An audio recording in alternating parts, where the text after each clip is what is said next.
오래전에 제가 강남 금식 기도원을 자주 올라갔습니다. 그때 이제 최다실 목사님 아들 김승강 목사님이 심유하고 계셨을 때 아주 그 강남 금식 기도원이 상당히 유명한 기도원이었고, 그 기도원에서 엎드린 자들이 정말 다 응답받고 역사가 일어났어요. 그래서 그 간증집을 만들었어요. 몇 때마다 기적의 역사들이 막 일어나는 거예요. 근데 그때 배부된 간증 모음집을 이제 볼 때 부모의 타락과 방탕한 생활로 인해서 자식들이 고난을 당하는 경우가 참 많았습니다. 그러므로 부모가 먼저 하나님 앞에 올바로 서야 자녀들이 잘 되는 것입니다. 어떤 집사가 서울에서 살다가 살기 힘들어져서 지방으로 내려가 가지고 장사를 했습니다. 서울에 있을 때는 회사를 다니면서 교회도 나가고 열심히 봉사도 하기도 했는데, 지방에 내려가 가지고는 교회를 정하지 못하고 주일 성서도 하지 않은 채 장사한다고 사람을 만나서 술을 마시고 세상과 어울려 지냈습니다. 그런데 초등학교 다니는 딸이 친구하고 다투다가 주먹으로 눈을 맞아서 시신경이 터지는 사고가 일어났습니다. 병원에서 악화될 경우에 실명할 수밖에 없다고 말했습니다. 그때서야 이 부부가 정신이 번쩍 든 것입니다. 그래서 강남 기도원에 올라가서 오랫동안 부부가 금식 기도를 하면서 그동안 하나님 앞에 불순종한 것을 회개하고 딸을 위해서 집중 기도를 했습니다. 기도하니까 하나님과의 관계가 회복되고, 기도하면서 하나님의 도움을 바라고, 또 그들이 작정하면서 기도한 것입니다. 5일 금식이 끝나는 날 하나님께서 아이를 보호해 주실 것이라는 확신이 두 부부가 들었습니다. 그래서 딸아이가 그 입원한 병원에다가 전화를 해보니까 의사 선생님께서 딸아이가 대소변을 받아내야 할 정도로 최악의 상태였는데 오늘 아침에 눈이 정상적으로 돌아와서 이제는 퇴원시켜도 된다는 말을 전해 들었습니다. 무엇을 말하는 것일까요? 예배의 성공자가 인생의 성공자가 됩니다. 뭐라고요? 예배의 성공자가 인생의 성공자이다. 우리 다 같이 예배의 성공자가, 다 같이 시작. 예배의 성공자가 인생의 성공자다. 한 번 더요. 예배의 성공자가 인생의 성공자입니다. 내 아무리 열심히 뛰고 내 방법대로 하려고 하지만 예배를 소홀히 하면은 내가 계획하고 모든 쌓았던 성이 모래성같이 허물어질 수밖에 없습니다. 그러나 내가 부족하고 연약하지만 주님 앞에 내 몸과 마음을 온전히 들여서 예배를 하면은 주께서 미리 아시고 모든 것을 채워주시며 부족한 것을 주님께서 다 세워나가시며 플랜을 짜시고 모든 것을 이루어 가시는 것입니다. 그런데 오늘날 성도에게 심각한 문제가 있습니다. 하나님께서 우리 믿는 자, 택한 자에게는 축복을 받을 그릇이 준비되어 있지 않다는 것입니다. 왜냐하면 하나님은 주실 복을 준비를 하셨는데 우리가 그릇이 준비되지 않았다는 것입니다. 하나님께서 우리에게 진정으로 원하시는 것이 무엇인지를 지금 말씀드리고 있는 것입니다. 존귀하시고 거룩하신 하나님께서는 택한 백성들에게 놀라운 은혜와 축복을 베풀어 주시길 원하십니다.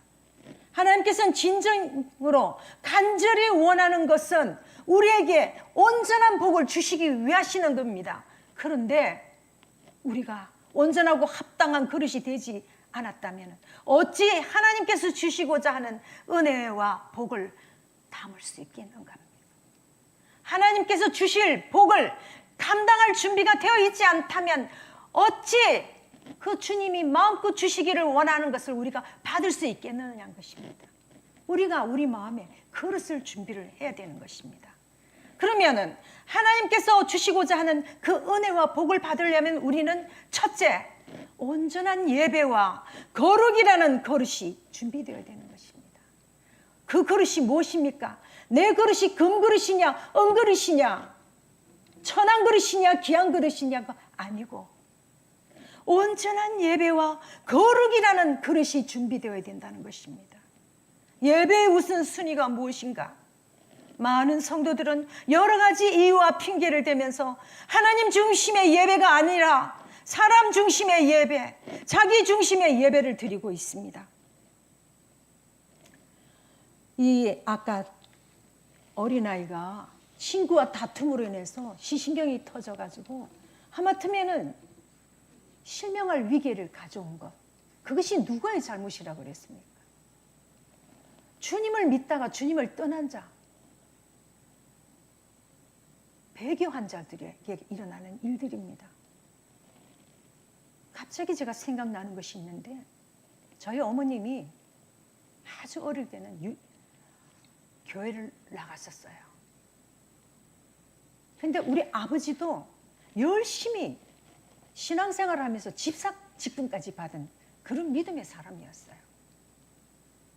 그런데 우리 어머님이 사업을 한답시고 하나님을 떠난 것입니다. 그래 사업은 잘 돼요. 돈을 벌었어요. 자, 그런데 어느 날 두 분이 일본으로 출타했을 때, 우리가 어릴 때입니다. 우리 막내를 우리 아버지가 참 좋아하면서 우리 막내를 요셉 이야기 들어주고 야곱이 이야기 들려주고 이러던 우리 아버지 두 부부가 가셨는데, 우리 남동생이 골목길에서 애들이 막 노는데 어떤 애가 다 새총을 가지고 있어요. 쏜다 쏜다 하고 얼음장을 탁 주는 거예요. 이러고 있다가 우리 남동생만 눈을 요러고 쳐다봤어요. 설마 네가 쏘겠나. 근데 진짜 쏘았어요. 쏜다 소리하고 우리 남동생은 이걸 오른쪽 눈을 잡고 그대로 꼬꾸라졌어요. 수정체가 터진 거예요. 근데 우리 남동생이 참 착해요. 이모가 이제 그때 우리 엄마 아버지가 출타했으니까 이모가 얘 어디 다친 데 없냐? 어떻게 된다? 아니요, 모래가 눈에 들어갔어요. 이렇게 했어요. 그랬는데 얼마에 막바로 병원에 갔으면 괜찮았을 건데 시일이 흘렀어요. 자, 어머니가 돌아오자 그때 당시에 부산에서 유명한 김강년 안과라는 데가 있었어요. 데리고 갔더니 수정체가 터졌다는 거예요. 근데 그때만 해도 의학이 그렇게 발달하지를 못했잖아요. 결과가 이제 하드 렌즈를 끼우고 이런 식으로 하면서 우리 남동생이 서서히 눈이 멀어져 버린 거예요. 한쪽 눈이. 근데 돌이켜 보니까 참 우리 남동생이 정말 저런 아름다운 성품을 가질 수가 없을 정도로 참 착한 성품을 가진 동생이거든요. 근데 지금 그것이 생각이 나는 거예요. 내 열심히 부르면 돈을 버린다고 사업한답시고 일본을 다니고 어디를 다니고 그다음에 보세 공장을 그냥 같이 동업을 하고 이런 식으로 어머니가 하셨는데 자식이 그렇게 되는 줄 모른다는 거예요. 아버지가 집사였는데 어머니 따라다니면서 어머니가 믿는 그 절에 같이 다니시고 이렇게 하면서 결국은 두 분 다 결국은 구원받고 하늘나라로 가셨지만 그런 일이 있다는 것입니다. 자, 그런데 우리가 온전하고 합당한 그릇이 준비되지 않다면 정말 은혜와 그 복을 주시는 은혜와 복을 담을 수 없다는 겁니다. 하나님께서 주실 복을 감당할 준비가 되어 있지 않으면 어찌 마음껏 주시겠느냐는 거예요. 그래서 우리가 하나님께서 주시고자 하시는 은혜와 복을 받으려면 첫째, 아까 말씀드린 대로 온전한 예배와 거룩이라는 그릇이 준비되어야 되는 것입니다. 자, 그래서 여러 사람들이 하나님 중심의 예배가 아니고 사람의 중심의 예배, 자기 중심의 예배를 드리고 있고, 그 다음에 교회마다 자기 편리한 대로 예배를 드리려 하고 하나님을 기쁘시게 하고 하나님이 받으실 만한 온전한 예배를 드리는 것보다 내 형편, 내 편리, 내 마음대로 예배를 드린다는 것입니다. 그의 하나님의 택한 백성들이 진정과 신령으로 드리는 온전한 예배와 거룩히 구별된 성결의 삶을 살아갈 것을 하나님은 명령하고 계십니다. 가위를 드신 하나님의 그 예화가 있습니다. 우리가 꽃을 수명을 연장시키려면 꽃줄기를 일직선으로 이렇게 자르는 것이 아니라 대각선으로 이렇게 잘라야 되는 거예요. 그러면 왜 그러냐? 물을 흡수하는 면적이 넓어져서 싱싱한 꽃을 오랫동안 볼 수 있기 위해서요. 때로는 또 병에 약한 꽃나무는 줄기를 대각선으로 잘라서 그 자리에 불을 태우는 작업을 합니다. 불로 태우면은 물을 흡수하는 힘이 강해지고 나무가 더 튼튼하고 그 부패를 막아주기 때문입니다. 그래서 병든 가지에 가위를 대기 때문에 그를 대지 않으면 그 꽃은 시들어 버리고 주변의 꽃들이 병을 옮기게 됩니다. 그래서 노련한 정원사는 꽃나무 가지에다가 가위질을 하는 것입니다. 하나님께서 사람을 훈련시키는 방법도 마찬가지라는 것입니다.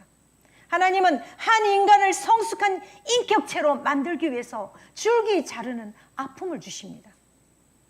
또 그것마저도 부족할 때는 불에 태우는 따끔한 고난도 주십니다. 이왕 가위를 드셨길래 하나님은 우리를 강하게 만드십니다.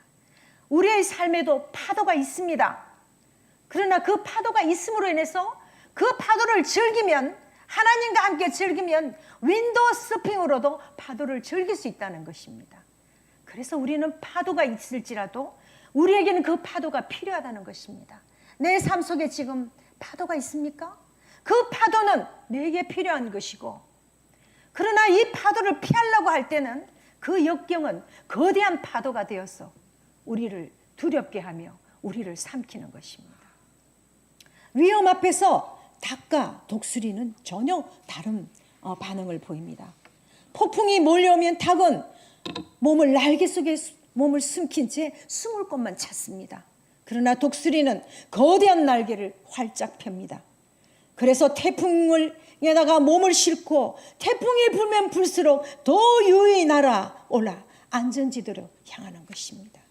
사람도 마찬가지로 인생의 폭풍을 만날 때 두 유행으로 나누어집니다. 고통스러운 일, 억울한 일, 괴로운 일 닥치면 몸을 숨기는 닭형 인간이 될 것입니까? 아니면 사태를 해결하기 위해서 담대하게 대처하는 독수리 인간이 될 것인가입니다. 문제를 해결하는 것은 항상 독수리 같은 인간입니다. 시련을 일단 피하고 보자며 자세히 그 인생 여정의 고난이 거칠지 않을지라도 독수리는 그 날개를 펴면서 그렇게 나아갑니다. 그 사나운 폭풍도, 그 날개를 펼치는 일도 주께서 우리가 담대함을 주심으로 인해서 우리가 주께 함께 있을 때에 우리는 닭형의 인간에서 벗어나서 독수리형으로 바뀌어 갑니다. 그러나 그 폭풍에 서양 속담에 북풍이 바이킹을 만들었다고 하는 말이 있듯이 사나운 바람을 통해서 조선술과 항해술이 발전하게 된 것입니다. 모진 바람과 추위를 이겨내며 자란 나무는 좋은 목재가 됩니다.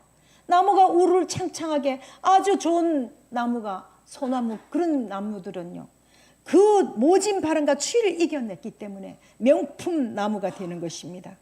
믿음은 우리를 나약한 닭에서 강한 독수리로 바꾸어 놓습니다.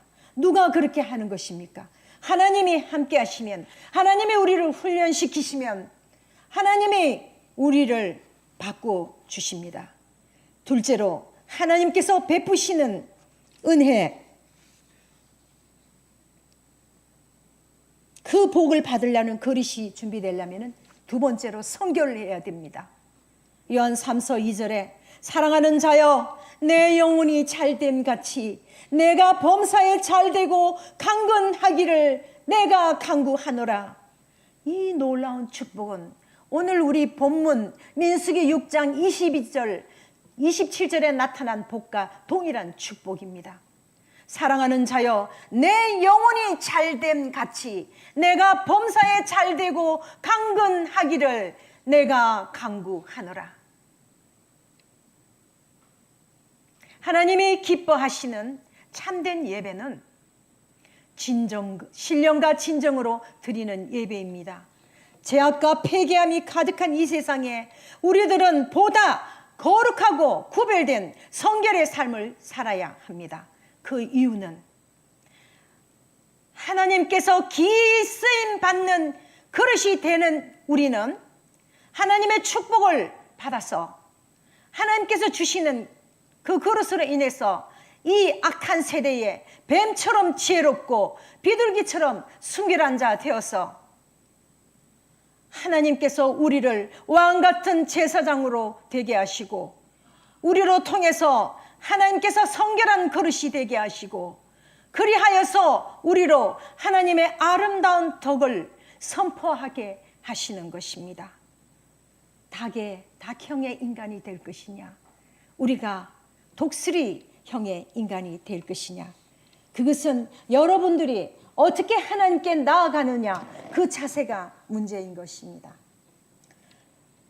루벤 트로이 목사님은 중국 선교사입니다. 그분은 오랫동안 중국에서 머물면서 설교 통역도 하시고 선교사 사역을 하다가 교통사고를 당했습니다. 병원에서 깨어나니까 한쪽 팔이 없어졌습니다. 팔이 잘려나갔는데도 선교사님은 하나님, 한쪽 발을 가져다 가시니 감사합니다. 지금까지 두 팔 가지고 잘 살았는데 하나님께서 필요하셔서 저희 한쪽 발을 가져가셨으므로 감사합니다. 그렇게 기도하니까 주변 사람들이 참 교통사고 당하더니 저 사람이 미쳐도 완전히 미쳤네, 팔이 하나 날아가더니 정신도 날아가 버렸네, 사람들이 그렇게 말했습니다.